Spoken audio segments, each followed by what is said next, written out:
Halo, saya Vini Nasrul dengan NIM 19018176 akan mempresentasikan mengenai ide dan gagasan usaha, mengenali peluang dan memilih jenis usaha, dan bisnis model kanvas. Semoga video ini bermanfaat dan jangan lupa subscribe ya guys. Oke, yang pertama kita akan membahas tentang topik menemukan dan mengembangkan ide berwirausaha. Sebelum itu kita harus tahu dulu apa itu ide atau gagasan, berpikir kreatif dan inovasi. Pertama, ide usaha. Ide usaha adalah segala konsep, pikiran dan pengetahuan, sebuah mental, pandangan, keyakinan atau bencana dari kegiatan-kegiatan usaha. Lalu berpikir kreatif adalah keinginan untuk menemukan dan mencari penyelesaian yang berbeda dari suatu masalah untuk mencapai tujuan yang sama.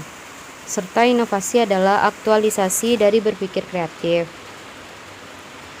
Lalu kita masuk kepada topik pengelompokan ide berwirausaha berdasarkan new market, new technology, dan new benefit. Pertama, new market adalah ide menawarkan konsumen dengan barang atau jasa yang belum tersedia dalam pasar setempat, akan tetapi di wilayah lain sudah ada. New technology adalah ide menerapkan teknologi baru untuk suatu proses produk. Lalu, new benefit adalah ide menemukan cara baru atau yang disempurnakan untuk suatu fungsi atau produk lama. Dan kita akan membahas topik tentang sumber ide menurut Douglas. Sumber ide dapat kita temukan melalui buku telepon, koran, majalah, jurnal, dan lain-lain. Juga bisa kita temui juga di perpustakaan. Lalu kita dapat menemukannya di bank atau distributor. Lalu di pialang, akuntan, teman, agen real estate, dan pesaing. Serta kita dapat menemukan sumber ide dari hobi dan berpergian. Lalu kita juga dapat menemukannya melalui kursus, seminar. Lalu kita dapat menemukan idenya melalui produk yang kita beli atau dari franchise yang ada di sekitar kita. Serta kita dapat menemukan ide dari peraturan pemerintah. Oke, kita akan melanjutkan tentang cara kreatif melihat ide. Pertama, cara kreatif untuk melihat ide kita harus berpikir. Lalu setelah berpikir, kita munculkan pertanyaan spesifik. Contoh-contoh pertanyaan spesifik seperti pertama, bagaimana pelayanan agar lebih cepat? Kedua, bagaimana membuat ongkos produksi menjadi lebih hemat? Ketiga, bagaimana cara membuat agar berkurangnya efek sampingnya? Keempat, bagaimana agar lebih mudah untuk dikemas, disimpan, dan diangkut. Serta kita harus mempertanyakan bagaimana cara memperbaiki desainnya. Lalu kita harus mendapatkan teknik mendapatkan ide. Teknik mendapatkan ide menurut Douglas. Pertama, kita menukar pikiran dengan cara berdiskusi kelompok atau rapat. Dalam rapat atau berdiskusi kelompok, kita akan membuat ide, lalu kita akan mengembangkannya. Kedua, dengan cara berandai-andai, yaitu kita memiliki mimpi dan kita wujudkan di dunia nyata. Lalu yang ketiga, dengan cara kawin silang, yaitu pencarian pribadi yang memiliki ilmu pengetahuan, pekerjaan, pengalaman, dan ide yang berbeda untuk membuat peluang tukar pikiran. Yang keempat adalah keingintahuan. Pertama, kita harus memiliki keingintahuan dan kembangkan rasa keingintahuan kita, lalu buat sesuatu. Lalu yang kelima, pendekatan tidak langsung dengan cara diskusi kelompok. Kita bahas ide di diskusi kelompok, lalu kita pertimbangkan ide tersebut. Keenam, yaitu pendekatan ensiklopedia dengan cara riset ekstensif, lalu mengakumulasikan dan menggolongkan informasi yang kita dapat dari riset tersebut, serta kita kembangkan menjadi ide. Ketujuh adalah komponen yang dimodifikasi. Pertama, kita lihat. Setelah kita lihat, lalu kita tiru modelnya, lalu kita modifikasi agar tidak plagiat. Serta yang kedelapan dengan cara analisis sistematis, yaitu kita temukan masalahnya, kita tentukan dan buat semua variabelnya. Buat cara melakukan pemecahan masalah di setiap variabel. Gunting setiap variabel dan pemecahan masalah masing-masing. Campur dan pasangkan setiap variabel dan pemecahan masalah, lalu akan terkembang ide baru. Lalu tips berpikir kreatif menurut Douglas. Yang pertama adalah memelihara daya pikir agar selalu aktif dan siaga, gunakan sumber lainnya, menjaga dekat dengan cita-cita, berpikir terbuka, menghadapi kenyataan, jangan putus asa, sharing masalah, bekerja dengan menggunakan metode. Oke, kita akan beralih kepada topik teknik dan cara berinovasi. Inovasi sendiri adalah tindakan menciptakan sumber daya baru atau meningkatkan potensi sumber daya yang sudah ada untuk meningkatkan kesejahteraan. Teknik dan cara yaitu dengan meningkatkan atau memperbaiki yang sudah ada. Yang kedua, dengan memodifikasi menjadi sesuatu yang bernilai. Yang ketiga, dengan menciptakan hal-hal. Yang keempat, dengan merubah sesuatu bahan menjadi sumber daya. Yang kelima, dengan menggabungkan sumber daya itu menjadi sebuah produk baru dan lebih produktif. Lalu kita harus mengenali peluang dan memilih jenis usaha. Pertama, kita harus mengenali kebutuhan pasar, apa yang diminati konsumen dan apa yang diperlukan oleh konsumen. Kedua, kita kembangkan produk yang sudah ada. Kalau kita tidak memiliki ide, kembangkan saja yang sudah ada dan modifikasi sedikit. Lalu memadukan bisnis yang ada.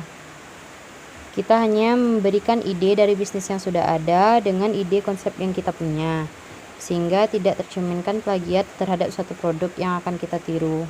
Lalu kita harus mengenali tren. Tren semakin maju akan semakin berubah dan kita harus mengikuti zaman dalam tren tersebut agar tidak membuat produk yang kita jual menjadi rugi. Lalu kita harus waspada terhadap segala kemungkinan yang terjadi dan kita harus menggunakan asumsi baru atau tidak baku. Cara menggali peluang usaha. Pertama, untuk mengenali hingga memilih peluang usaha yang tepat, kita harus mengetahui tentang analisis SWOT. Yaitu analisis SWOT tersebut adalah strength.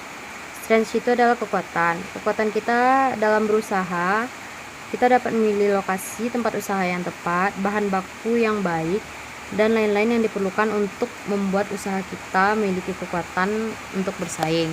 Yang kedua adalah weakness. Weakness adalah kelemahan dalam usaha kita. Jangan sampai kita memaksakan bisnis jika kita memiliki kelemahan tertentu, atau akibatnya kita akan menjadi gagal dalam bisnis tersebut. Lalu opportunities. Pertama, kita lihat keuntungan yang didapatkan dari sebuah peluang. Jika peluang kita berasal dari tren, kita ambil peluang tersebut dan maka hasilnya akan kita mendapatkan untung dari penjualan bisnis atau usaha. Lalu threats. Kita harus jeli dalam melihat ancaman terhadap usaha-usaha yang beresiko tinggi, yang memiliki siklus hidup yang pendek dan tidak terukur. Apalagi kita harus melihat pesaing dalam bisnis dalam usaha yang sama dengan kita. Lalu bisnis model atau bisnis model kanvas. Pengertian dari bisnis model kanvas sendiri ialah suatu kerangka kerja yang membahas model bisnis dengan disajikan dalam bentuk visual berupa kanvas lukisan agar dapat dimengerti dan dipahami dengan mudah. Model ini digunakan untuk menjelaskan, memvisualisasikan, menilai dan mengubah suatu model bisnis agar mampu menghasilkan kinerja yang lebih optimal. Serta BMC dapat digunakan untuk semua lini bisnis tanpa terbatas sektor usahanya. BMC sangat membantu untuk mempercepat proses analisis kekuatan dan kekurangan bisnis. Serta dengan BMC kita dapat mengetahui kekuatan dan kelemahan. Maka analisis kebutuhan dan profit dapat dilakukan dengan cepat. Lalu elemen-elemen bisnis model kanvas. Jadi elemen yang terdapat dalam bisnis model kanvas Yang pertama adalah customer segments atau segmentasi konsumen. Kita menentukan segmen pelanggan yang mana akan terjadi target bisnis. Kita harus tahu dulu siapa konsumen kita, dan dari sanalah kita akan tahu keuntungan dan profit yang kita dapatkan dari konsumen kita. Lalu yang kedua adalah value proposition atau proposisi nilai konsumen, yaitu pernyataan keunikan produk atau jasa yang disajikan oleh perusahaan kepada customer segment, sehingga konsumen dapat menyelesaikan masalah utamanya secara lebih efektif, lebih mudah, lebih nyaman, atau lebih murah. Di sini kita harus memberikan keunggulan dari bisnis atau produk jasa yang kita sajikan, sehingga customer segment akan tertarik dan mau membeli produk jasa yang kita miliki. Lalu yang ketiga ada channel atau saluran, yang merupakan bagaimana kita mengkomunikasikan, mengantar, dan berinteraksi dengan customer segment dalam menyampaikan value proposition produk Anda kepada konsumen. Yang keempat ada revenue streams atau sumber pendapatan, bagian yang vital di mana organisasi memperoleh pendapatan dari pelanggan. Kita harus tahu sumber pendapatan dari bisnis kita itu dari siapa, pemasukan duit kita itu dari siapa, dan lain-lain. Lalu yang kelima ada key resource atau sumber daya, yang merupakan keunikan orang, teknologi, bahan baku, peralatan, mesin, fasilitas, pendanaan, serta merek yang dibutuhkan untuk menghasilkan posisi nilai bagi konsumen. Yang keenam ada consumer relationship atau hubungan konsumen, yaitu merupakan jenis relasi yang ditentukan perusahaan dengan segmen pelanggan yang spesifik, dan tujuan tersebut adalah untuk meningkatkan penjualan. Yang ketujuh ada key activities atau aktivitas yang dijalankan. Jadi semua aktivitas yang berhubungan dengan produktivitas bisnis yang berkaitan dengan sebuah produk, di mana kegiatan utamanya adalah menghasilkan proporsi nilai. Intinya aktivitas yang dijalankan dalam bisnis yang akhirnya akan memberikan nilai dalam bisnis tersebut. Lalu yang terakhir ada key partnership atau kerjasama, yaitu perjanjian formal di antara dua atau lebih perusahaan terpisah, di mana di dalamnya dapat kesepakatan dan kerjasama dalam mengembangkan dan memperkuat posisi suatu perusahaan. Semakin banyak kita bekerja sama, maka semakin luas untuk bisnis kita berkembang. Dan kunci dari semua bisnis kita adalah dengan cost structure atau struktur biaya. Struktur biaya sendiri merupakan semua biaya yang muncul untuk mengoperasikan bisnis. Mengelola biaya secara efisien akan membuat bisnis yang dijalani menjadi lebih hemat dan bisa meminimalkan risiko kerugian. Karena dengan pengelolaan biaya, maka kita akan lebih banyak mendapatkan untung dan lebih sedikit mendapatkan kerugian. Serta hal ini juga dapat menentukan proposisi nilai yang tepat untuk pelanggan. Baiklah, sekian dari saya. Assalamualaikum warahmatullahi wabarakatuh.